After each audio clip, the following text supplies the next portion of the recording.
my mathematics that I wasn't out.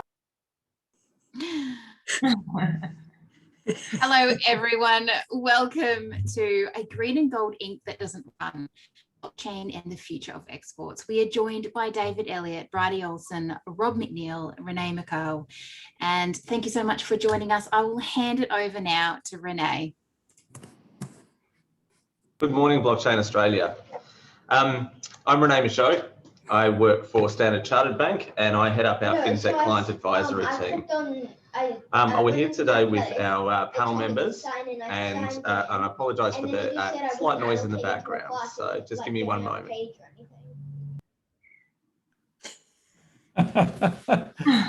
So, welcome to the new normal. First of all, I'd like to introduce Bridie Ohlsson, the CEO of Geora. Bridie escaped a legal career to find her way into the agri-tech and blockchain world, and has had the pleasure of hanging out with all actors in the system, from farmers all the way through to crypto bros, and we'll have some really interesting insights specifically on the topic today. Rob joins us from IP Australia. Rob is the product manager for Smart Trademark, which is a bridge between the traditional trademark world and the digital supply chain, and allows for the validation of trademarks on the blockchain. And David joins us from Agile Digital, and who was which he founded to solve some pretty big digital challenges. They've worked with government and corporates on a whole heap of challenges, particularly around supply chain. And with the winners of the ASEAN Tech Challenge in Vietnam recently.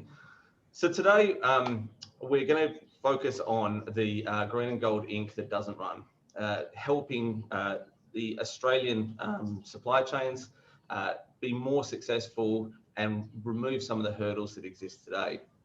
So I'm going to start by diving straight into and I'm going to ask Dave to kick us off.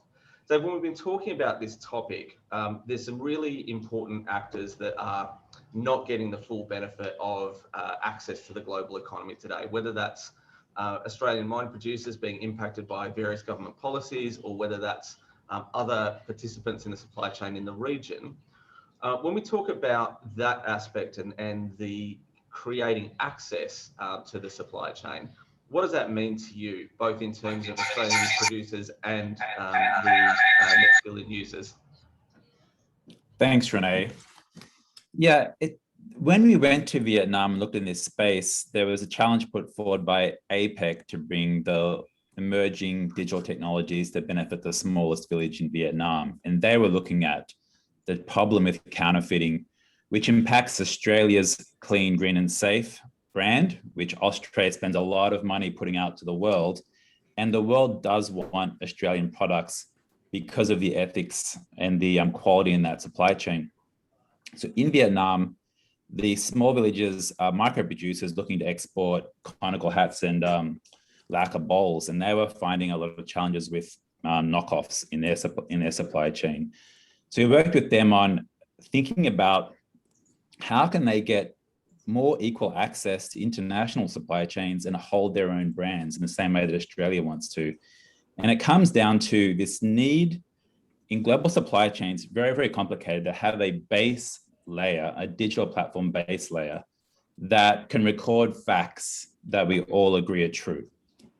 And then with those facts recorded somewhere where no individual party controls it, but all parties trust those facts, a lot of things become possible. One thing that becomes possible is that if I'm a micro supplier, I can build up a reputation that I can take to a banker to attract financing that allows me to trade in international markets. It's a very broad space, but I think the reason blockchain is interesting is because what technology offers that shared base layer of facts? What other technology? I'll pass that back to you, René.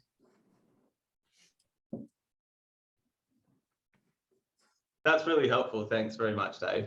So, what's really insightful there is you touched on the importance of facts in validating the supply chain events, which allow access to finance. So, banks and financiers require proofs and facts in order to structure financial products. Bridie, I'm going to pass to you next. I mean, how important are these facts in the supply chain for Australian farmers? Like, how critical is it when we're looking at that brand Australia, when we're looking at that premium product, and when we put so much time and effort into quality and sustainability in Australian agriculture? How important is that, and what does that mean for them? Yeah, I think if I answer that question head on, and then I'm definitely going to run with this in towards the finance story, because I think that's really interesting. But for Australian farmers, they're producing a premium product, and we all know the saying in the ag world that Australia, is the delicatessen of Asia. We're not the food bowl. So we really do want to ensure that the hard work that's going in, that's being put in by our Aussie farmers, is being recognised and it's not being diluted. So this is the grounds at which we started saying, okay, well, there is basis here for us to look at this technology that is embedding trust into a network where 32% of supply chain participants don't trust their counterparty. So it's a perfect kind of space for it. And I think that's why, we saw over the front stages of all the first blockchain conferences, supply chains heralded as this great early use case. But it is part of a bigger digitization story in agriculture. It's the least digitized industry, right? And we've seen that change over the past few years from like a groundswell movement. I think the investment into ag tech last year was around like $26 billion. So it's a lot of money being funneled into this industry, which hasn't come into ag tech previously. And it's really important we do that because the facts need to be true. And so we need to have better technology on farm for people to use, for people to be able to capture data, for people to be able to drive those efficiencies. It's not all going to come from this specific technology we're talking about this week. And so it's fantastic to be part, as Geora, of a broader ag tech ecosystem.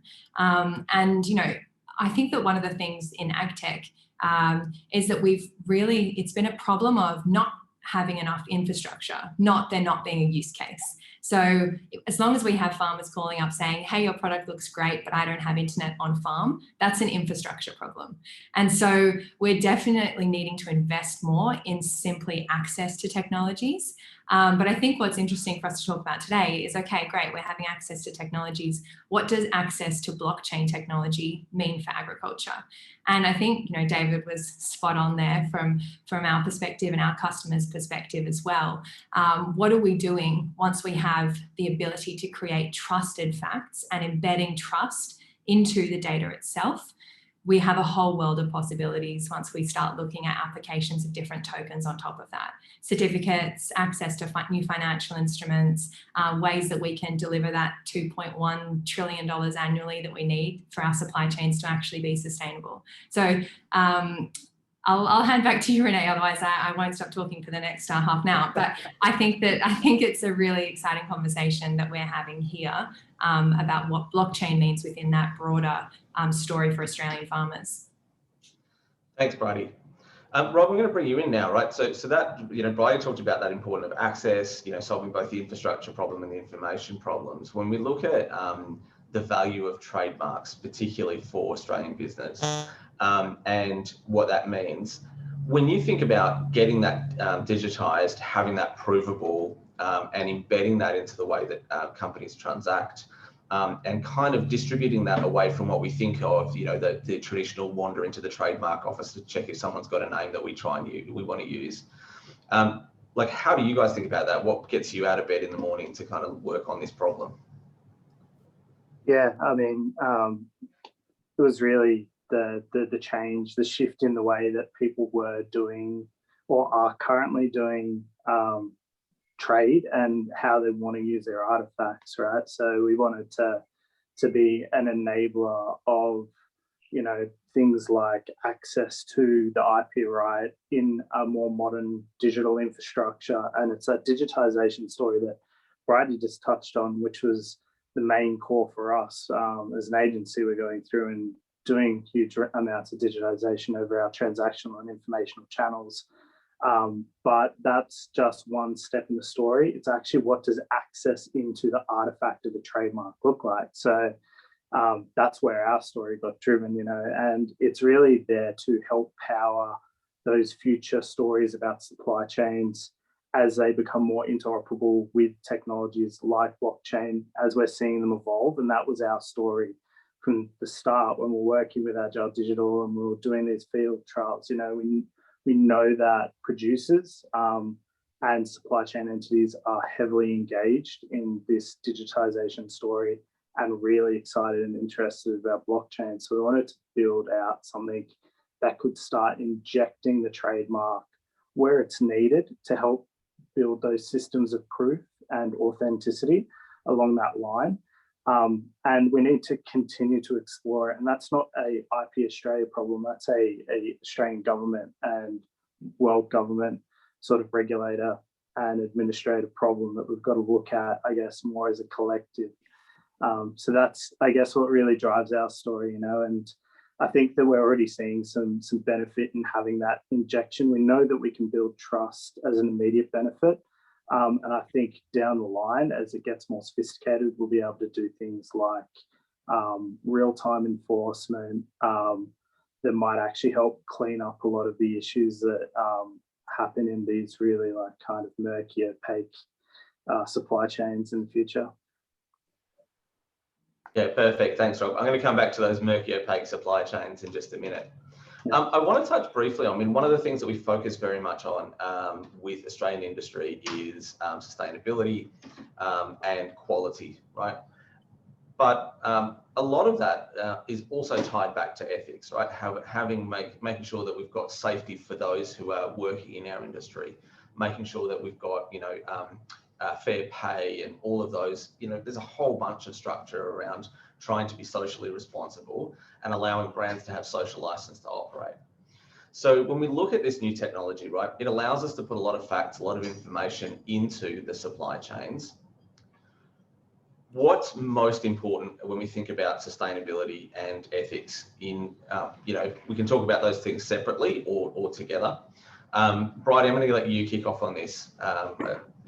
Yeah. You start us off and then we'll just whip around. You don't need to come back to me in between. So. Yeah. Cool.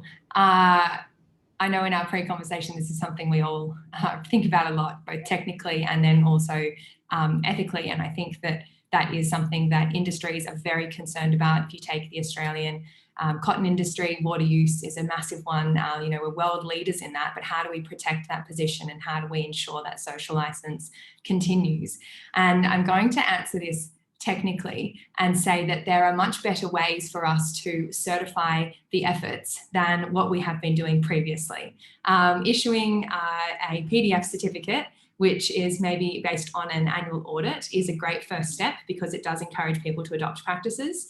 But how are we going about authenticating that certificate? How are we going about ensuring that, if a sustainability certificate has a certain cap on the number of cattle that can be certified as carbon neutral on a specific production unit, how are we going about making sure that certificate is only used that certain number of times? This is where it becomes an interesting technical question. Right, because we're in this world of tokens and being able to change something that was like a static PDF to something that is much more interactive, that can be validated and checked on chain, and that also can be issued a certain number of times using what's very hot right now, I guess, the NFT and the semi-fungible token world, right? So you can ensure that that certificate is only issued 100 times if you only have the quota for 100 production units of that, or 100 units of that production area. And I think that that's a very interesting step change from what we've been doing previously. And it fundamentally changes the value for the producer in actually putting in the effort to go about getting a sustainability certificate and ensuring that they're complying with a higher standard, costs them more. So they want to ensure the premium that they're going to get back off it. And I think that that's something that Australian farmers completely see, and that they see that the future for them is ensuring not only that they have traceability, but that they have those trusted data points linked to something that really matters. They don't need to be capturing everything on farm, but where they do need to be proving something, you need to trust it. Awesome, thanks. So David, let's get your ethics out on the table. Yeah, I mean, this is where I've got a lot of focus right now. I think people look at blockchain and supply chains and say, where's the killer app? Is it that I'm going to go and buy Aussie Olives with Bitcoins? Probably not. Why isn't there a killer app for blockchain and supply chains yet? Well, we're trying to solve layered problems. At the very base layer, we need to capture those credentials, attestations, and facts that Bridie's working on with Geora. With those captured on a database layer, we can move up to processing all that data. And at the very, very top, we can start to do value adds like trade financing. So we're not going to see these outcomes about financing for micro suppliers until we've cracked the base layer of how do we capture these facts in pretty tough environments like a farm, particularly in farms that aren't in Australia. So what's important to me is while we're working at this base layer and understanding that blockchains are kind of like railroad tracks, they're tough to move once you lay them down as protocols, that now is the time to bake in the data that we believe really matters for a more sustainable, prosperous, and fair world. And that is data around fair trade ethics, organic supply. So even though we don't have the killer app yet to solve the world supply chain problems, a multi-trillion-dollar problem, that's not going to be a tick and flick. Now is the time to look at how we embed ethical data into these protocols while that's what's being solved. Because once we get up here on layer 3, this layer is baked in. I might add there, David, as well, just one thing that I completely agree with you, but we also need to be thinking at this base layer is how are we standardizing the data? Because we've ended up in situations across many industries where we're all calling, grade 1 oats something different. And that makes that top layer application extremely clunky and difficult, and we end up with a data problem.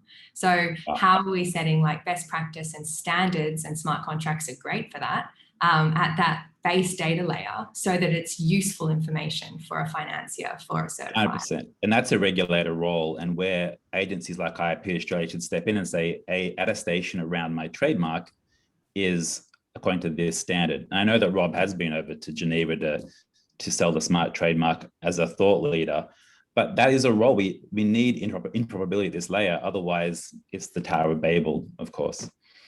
Basically, we don't want to make the same mistake that we made with the rail gauges in Australia, where every state has a different standard, right? So we want better railways this time.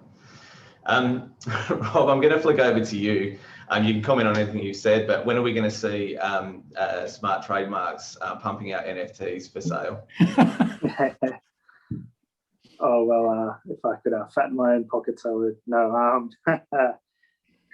we're hoping to look at what it looks like in a production sort of scale in the next sort of couple months. We'll be doing a lot of analysis over that and working very hard and, hopefully collaborating with a lot of different people within this ecosystem as well, so that it's not just a journey of IP Australia, but it is a journey of, Australian export and import. And this was just, I wanted to add to the point around ethics as well, which is the other way, which is stuff coming in, and it will serve, the product, which is the sum of many parts that are probably coming offshore that Australian producers who are importing goods and on selling them or recreating other products, to not have those gotchas where, their supply chain might not be as clear on certain aspects around ethics, modern slavery and particular sourcing practices. So I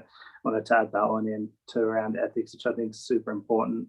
But it's always a challenge, I think that people's right to sort of hide certain information for reasons either for competitive advantage or, other less noble reasons will always make it a big challenge, particularly when formalizing, say, a standard. But, I think that there's ways that we'll get around it through incentive systems, and people will generally gravitate as a consumer towards chains that, provide that higher level information and understanding and complete opacity around how they trade. So yeah, anyway, back to you, René. No, that's awesome. Thank you. I think those reasons are a good one. So I'm going to, quick whip around so we've been talking about supply chain and blockchain for quite a long time, right? So why aren't we there yet? Why isn't everything fully digital? Why are we not seeing more transparency in the supply chain? Why is it not super simple for people to deal directly with counterparties using tools like whether it's the infrastructure of DeFi or whether it's government validation or whatever it is? Why aren't we seeing a much simpler supply chain and direct participation between buyers and suppliers? David.